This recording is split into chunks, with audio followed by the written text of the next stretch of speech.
ൂരിനെ തീവച്ച് ഇനി കുറ്റിപ്പുറമാണ്. ദേശീയപാതാ വികസനത്തിന്റെ പേരിൽ കുറ്റിപ്പുറത്തെയും കുരുതിക്കളമാക്കാൻ സർക്കാർ ഒരുങ്ങുന്നു. എരഞ്ഞിമാവിലെ അനുഭവം ഓർമ്മയുണ്ടാകും. ഗെയിൽ വിരുദ്ധ സമരം അടിച്ചമർത്താനായിരുന്നു അന്നത്തെ ആലോചന. അതെവിടെ എത്തി നിൽക്കുന്നു? മൂലംപള്ളി കുടിയൊഴിപ്പിക്കലിന്റെ 10ാം വാർഷികമാണ് കടന്നുപോകുന്നത്. അത് ഓർമ്മിപ്പിക്കുന്നത് എന്താണ്? വികസനവാദം പറയുന്നവരാണ് പുതിയ ഇരകളെ സൃഷ്ടിക്കുന്നത് എന്നല്ലേ? സ്വകാര്യ വ്യക്തികളോ സ്വകാര്യ സംരംഭകരോ അല്ല, സർക്കാർ തന്നെ സാധാരണ ജനത്തെ ഇരകളാക്കി വഴിയിലിറക്കി വിടുന്നു. നഷ്ടപരിഹാരം, പുനരധിവാസം എന്നീ വാക്കുകൾക്ക് വിലയില്ലാതായിരിക്കുന്നു.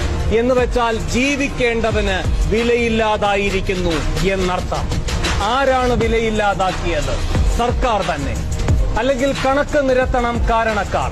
എത്ര പേർക്ക് അർഹിക്കുന്ന നഷ്ടപരിഹാരം നൽകി? എത്ര പേരെ പുനരധിവസിപ്പിച്ചു? കണ്ണഞ്ചിക്കുന്ന തുകകൾ വാഗ്ദാനം ചെയ്യും. കണ്ണിറുക്കിക്കൊണ്ട് കാര്യം നേടി കടന്നുകളയും. ഇതാണ് കണ്ടുകൊണ്ടിരിക്കുന്നത് കേരളത്തിലെമ്പാടും.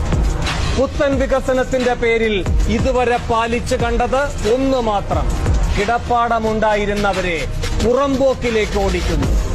വ്യത്യസ്ത അഭിപ്രായം പറഞ്ഞാൽ അത് വികസന വിരോധം. അടിച്ചിറക്കുന്നവർക്ക് വേണ്ടി അണിനിരന്നാൽ അത് തീവ്രവാദം.